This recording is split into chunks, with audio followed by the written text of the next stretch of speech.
Here we've got the new Fire TV Stick HD. It's not long since being released. Is it any good?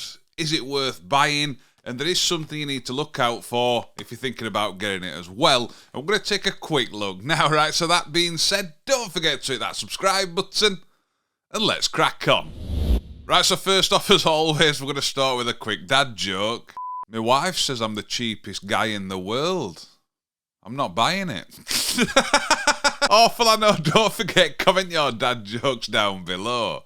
Right, so we've got the Fire TV Stick HD. Take a quick look at what we get inside the box, then we're going to start it up and take a look what it looks like and what you can do on it. So first of all, something I did notice straight away when it got delivered is, look how thin that box is. I didn't even realise this was the Fire Stick that was delivered. If I do put it side by side with the Fire TV Stick 4K Select, you can see the difference. So inside the box itself, we get a couple of booklets, and then we get the Fire Stick itself, and you can see it is quite a bit smaller than other Fire Sticks. Here I've got the Fire TV Stick 4K Max 2nd Gen, and if I do put them side by side, you can see the HD one is quite a bit smaller. Don't look that different there, does it?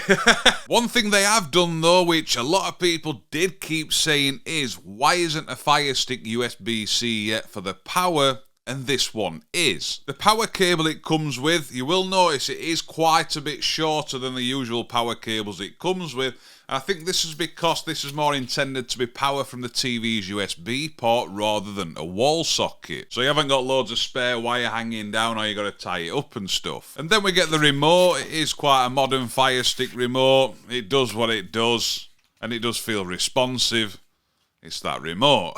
And here you can also see what buttons you get on it. So that's what you get inside the box. But let's get it started up and tell you one of the main reasons I don't think people are going to buy the new Fire TV Stick HD. So once you've got it plugged in and set up, you can see straight away it's running the new interface. In the top left-hand corner, you now get the home and search options and stuff. Then you've got this banner that we're used to seeing.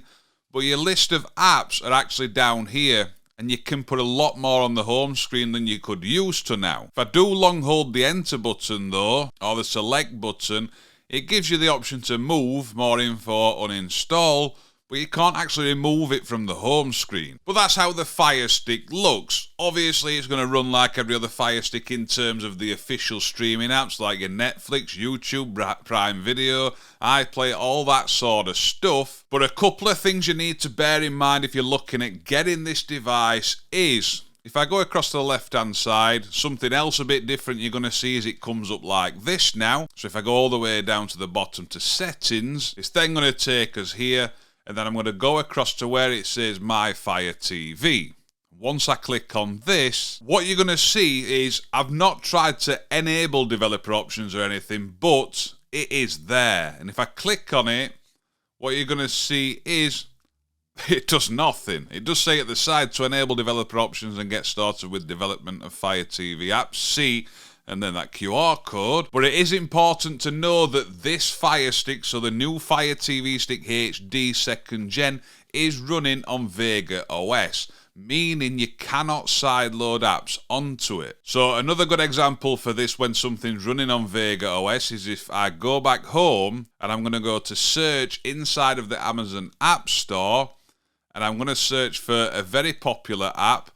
I personally don't think this should come up in the previously searched or most searched list there, but if I click on it, you're going to see it's not available on devices that are running on Vega OS. Now, although there's more apps on Vega OS now than what there was when it first started, there's still a lot of apps missing. But for your normal streaming, if you don't want to sideload to it or anything like that, it might do the job for a lot of people. But I do think the fact that it's running on Vega OS, you can't get downloaded, you can't sideload apps to it.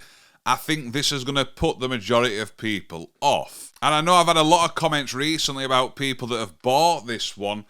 And a good way to put it is, the Fire TV Stick HD, the newest one, is basically running on the same thing as the Fire TV Stick 4K Select. The same as you can't sideload onto that either. But I just wanted to make a video showing you what you get inside the box, the differences you might see, and if it's going to be any good for you. And I think the main thing it's going to come down to is the fact of you can't sideload to it. But there's no sugarcoating it. They have gone backwards with this. It's kind of like getting a Roku device now, and it's going to be seen as dog shit by a lot of people. But as always, I'm interested to see your thoughts and opinions in the comments section down below. Let me know, would you buy this Fire Stick? A lot of people are saying, I'm just never buying a Fire Stick again. But personally, I still like such as like the Fire TV Stick 4K Max 2nd Gen. But let me know your thoughts. Right, so that being said, I hope you enjoy the rest of your day. Don't forget to hit that subscribe button down below.